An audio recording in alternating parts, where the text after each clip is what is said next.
রোগ হলে যদি গুনাহ মাফি হয়ে যায় তাহলে মানুষ রোগ থেকে মুক্তি চায় কেন? আল্লাহ রাব্বুল আলামিন রোগের মাধ্যমে গুনাহ মাফ করেন।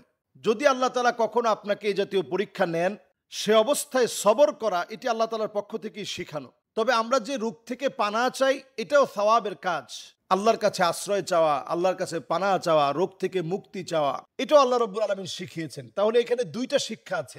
বিপদে যখন পড়বেন, বিপদ আসার আগেই আল্লাহর কাছে পানাহ চাওয়া, বিপদে পড়ে গেলে সবর করা। আপনি রোগাগ্রস্ত হয়ে গেছেন, এখন সবর করেন। এরপরে আপনি ডাক্তার দেখান, এটাও সওয়াবের কাজ। এরপরে আপনি গুনাহ থেকে নিজেকে পরিত্রাণ করবেন, আল্লাহর কাছে ওয়াদা দেন, এটাও সওয়াবের কাজ। এরপরে রোগ থেকে মুক্তি লাভের জন্য আল্লাহর কাছে দোয়া করবেন, এটাও সওয়াবের কাজ। তাহলে এখানে অনেকগুলো সওয়াব নিহিত।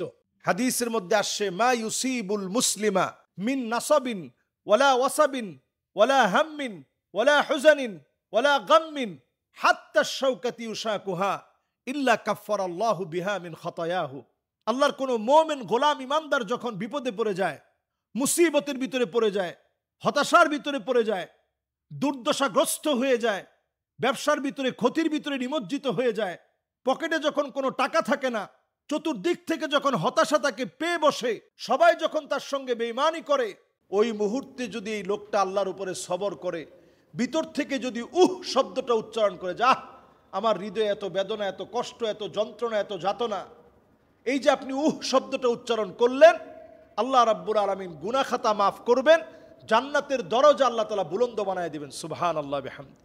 এজন্য বিপদ মুসিবতের সময়ে সবর করা, বিপদে পড়ে গেলে তার থেকে উত্তরণের পথ আল্লাহর কাছ থেকে চেয়ে নেওয়া, বারবার সেই বিপদ থেকে পরিত্রাণের জন্য আপ্রাণ চেষ্টা করা, এই টোটাল কাজটাই সওয়াবের মধ্যে গণ্য হবে। এবং আল্লাহ রাব্বুল আলামিন আপনাকে যে রোগ থেকে মাফ করে দিলেন, মুক্তি দিলেন, আল্লাহ তাআলা যে শিফা দিলেন, এই শিফা দেওয়াটা যতদিন আপনি অসুস্থ ছিলেন এটা সওয়াবের মধ্যে গণ্য হয়েছে। এখন আপনি সুস্থ হয়েছেন, আল্লাহ শুকরগুজারি আদায় করেন।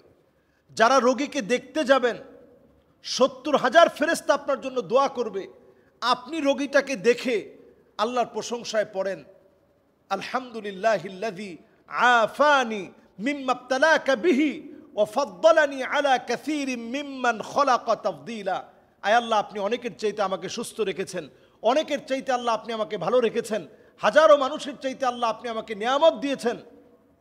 আপনি যদি এই দোয়াটা পড়তে পারেন, কত রকমের রোগ, কত রকমের বিপদ, কত রকমের মুসিবত, রোড অ্যাক্সিডেন্ট দেখলেন আপনি দোয়াটা পড়ে ফেলেন, কেউ হোঁচট খেয়েছে আপনি দোয়াটা পড়ে ফেলেন, আলহামদুলিল্লাহিল্লাযী আফানি মিম্মা ইবতালাকা বিহি ওয়া ফাদ্দালানি আলা কাসীরিম মিম্মান খলাকা তাফদীলা।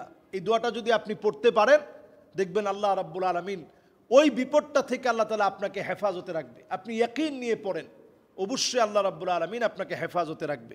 আমরা এইভাবে করে রোগ থেকে মুক্তি লাভের জন্য আল্লাহর কাছে আমরা চাবো। রোগ থেকে মুক্তি লাভের পরে আল্লাহ শুকরিয়া আদায় করে আমরা দোয়া করব, এবং প্রতিনিয়ত ঔষধ খাওয়ার সময় আমরা ভুল দোয়া না পড়ে সঠিকভাবে দোয়া পড়ব।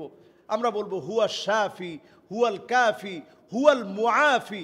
আল্লাহ আপনি শেফা দানকারী, আল্লাহ আপনি আমার জন্য যথেষ্ট, আল্লাহ আপনি আমাকে রোগ থেকে মুক্তি দিতে পারেন।